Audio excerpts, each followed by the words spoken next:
দেখেন যখন টপ লেভেলে মিটিং হয় তখন কিন্তু এই যে খুব নিটিগ্রিটি একদম ডিটেল আলাপগুলো হয় না। উনিরা ব্রড বেসড একটা পলিসি জানিয়ে দেন যে বাংলাদেশকে তারা এই স্মুথ গ্র্যাজুয়েশনের ব্যাপারে তারা সর্বাত্মক সহযোগিতা করবে।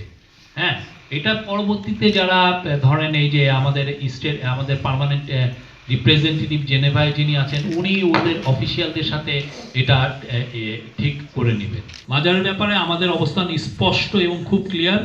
এটা বাংলাদেশের মাজারের যে একটা পার্ট অফ বাংলাদেশের ট্র্যাডিশন কালচার, এবং এটা অনেকে বাংলাদেশের প্রচুর লাখ লাখ জনগণ মাজারে যান। আমরা তাদের রিলিজিয়াস বিলিফকে সম্পূর্ণ অনার করি, এবং যারা মাজারে অ্যাটাক করবেন তাদের ব্যাপারে আমাদের জিরো টলারেন্স। কোনো ধরনের কোনো মাজারে অ্যাটাক আমরা টলারেট করবো না। আপনারা জানেন কয়েকদিন আগে এই যে মুন্সিগঞ্জে কয়েকটা জায়গায় হয়েছে, এবং আমি আজকে এই জন্য চিফ অ্যাডভাইজারের প্রেস উইং থেকে কিন্তু আমরা স্টেটমেন্ট দিয়েছি, 3 জন অ্যারেস্টেড হয়েছে, আর যারা যারা জড়িত আমরা তাদেরকে অ্যারেস্ট করার হচ্ছি। রাখাইন স্টেটে একটা বড় রকমের মানবিক বিপর্যয় হয়েছে। এই বিপর্যয়ের মূল কারণ হচ্ছে যে ওইখানে একটা সিভিল ওয়ার চলছে। এটা ওদের রাখাইন স্টেটের মেইন যে রেবেল গ্রুপ আরাকান আর্মির সাথে মায়ানমার আর্মির একটা বড় রকমের ক্ল্যাশ হচ্ছে, এবং আরাকান আর্মি এফেক্টিভলি অনেক বড় একটা টেরিটরি, কেউ বলে 70%, কেউ বলে 80% রাখাইন স্টেটের খালি রাজধানীটা ছাড়া বড় বড় অংশ ওদের দখলে চলে গেছে। ওইটার থেকে যে এই মানবিক একটা বিপর্যয় তৈরি হচ্ছে সেইটার কারণে 70,000 মতো, সেটা আমরা ধারণা করছি পুরোটা এই বছরই আসছে। বাংলাদেশের এক্সপোর্ট সেপ্টেম্বরে বেড়েছে 7%, অক্টোবরে 16 বা 18%, নভেম্বরে প্রায় 22%,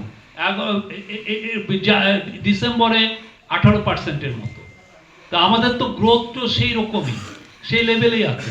তো এইটা তো রিফ্লেক্ট করে না যে, আর যে কয়টা ফ্যাক্টরি দেখেন সেগুলো কিন্তু এই বেশিরভাগই ফ্যাক্টরি যাদের ওনারা পালিয়ে গেছেন, দিয়ে পুরো বার্ডেনটা আমাদের উপরে দিয়ে গেছেন।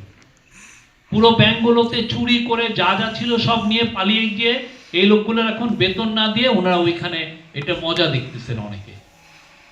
কিন্তু আপনার দেখতে হবে যে এই যে নতুন যে এক্সপোর্ট বাড়া মানে হচ্ছে জব আরো তৈরি হওয়া। আপনি এক্সপোর্ট বাড়ায়, আপনি যে এক্সট্রা $1 বিলিয়ন যে এক্সপোর্ট হচ্ছে সেটার জন্য তো কেউ না কেউ তো সুতার কাজ করতেছে, কেউ কেউ তো হয়তো বা সেলাইয়ের কাজ করছে। আপনি ওভারঅল তো এক্সপোর্ট তো আমাদের বাড়ছে। আর বাংলাদেশে আপনি দেখেন একটা সময় ছিল 4000 ফ্যাক্টরি ছিল, 4000 ফ্যাক্টরি মিলে $20 বিলিয়ন করতে, কারণ তার এক্সপোর্টটা ছিল ছোট ছোট। এখন ফ্যাক্টরিগুলো যেটা হচ্ছে যে কনসলিডেশন হচ্ছে, একটা ফ্যাক্টরি বিশাল জায়ান্টের মতো হয়ে যাচ্ছে। আগে 1991 সালে বাংলাদেশ একা এক্সপোর্ট করতো $1 বিলিয়ন, এখন হামিম গ্রুপ একাই প্রায় $1 বিলিয়ন করে।